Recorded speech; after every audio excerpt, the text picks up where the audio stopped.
আসসালামু আলাইকুম বন্ধুরা, তোমরা সকলে কেমন আছো? আশা করি সকলেই ভালো আছো। আজকে আমরা কোথায় গিয়েছিলাম জানো?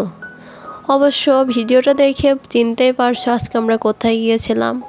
আজকে আমরা গিয়েছিলাম বাংলার ঐতিহাসিক নবাবদের একটা রাজপ্রাসাদ, যা আহসান মঞ্জিল নামে পরিচিত।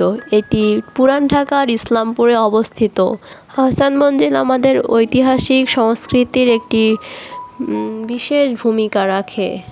তোমরা অনেকেই ওখানে গিয়েছো, আবার অনেকে যাওনি। যারা ঢাকার আশেপাশে এবং ঢাকার বাইরে থাকো, তারা যদি কখনও ঢাকায় এসে থাকো, তাহলে অবশ্যই পুরান ঢাকার ইসলামপুরে অবস্থিত এই ঐতিহ্যবাহী আহসান মঞ্জিলকে একটাবার দেখে যেও।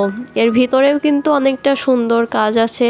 আমরা ওখানে গিয়েছিলাম, তখন অনেক বেশি মানুষ ছিল না, এই ভিড় ছিল না। এখানে কিন্তু বিকাল পর্যন্ত খোলা থাকে, বিকালের পর থেকে সবাইকে আবার বাইর করে দেয়। এর ভিতরের জিনিসগুলো অনেক বেশি জাঁকজমকপূর্ণ। তোমরা এখানে দেখতে পারছো নবাবদের ব্যবহৃত সকল জিনিসপত্র।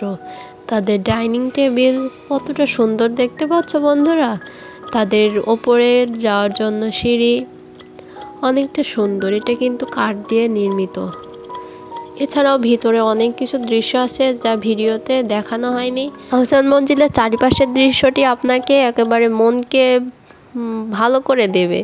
যদি কখনো মন খারাপ হয় কিংবা প্রিয় মানুষের সাথে ঘুরতে ইচ্ছা হয়, তাহলে অবশ্যই আপনারা আহসান মঞ্জিলে ঘুরে আসবেন, অনেকটা ভালো লাগবে। এবং বাংলার নবাবদের একটা ব্যবহৃত জিনিসপত্র আপনি দেখতে পারবেন। তারপর তাদের জীবনের চালচলন কীরকম ছিল সেটাও আপনারা একটি অনুধাবন করতে পারবেন।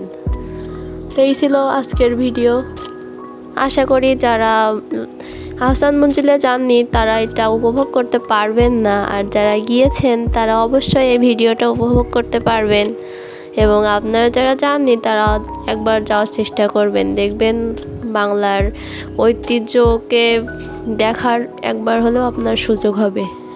আর ভিডিওটা বেশি বড় না করে আপনারা সকলে ভালো থাকেন, দোয়া করি যে যেখানে থাকবেন সুস্থ থাকবেন। আসসালামু আলাইকুম, আল্লাহ হাফেজ।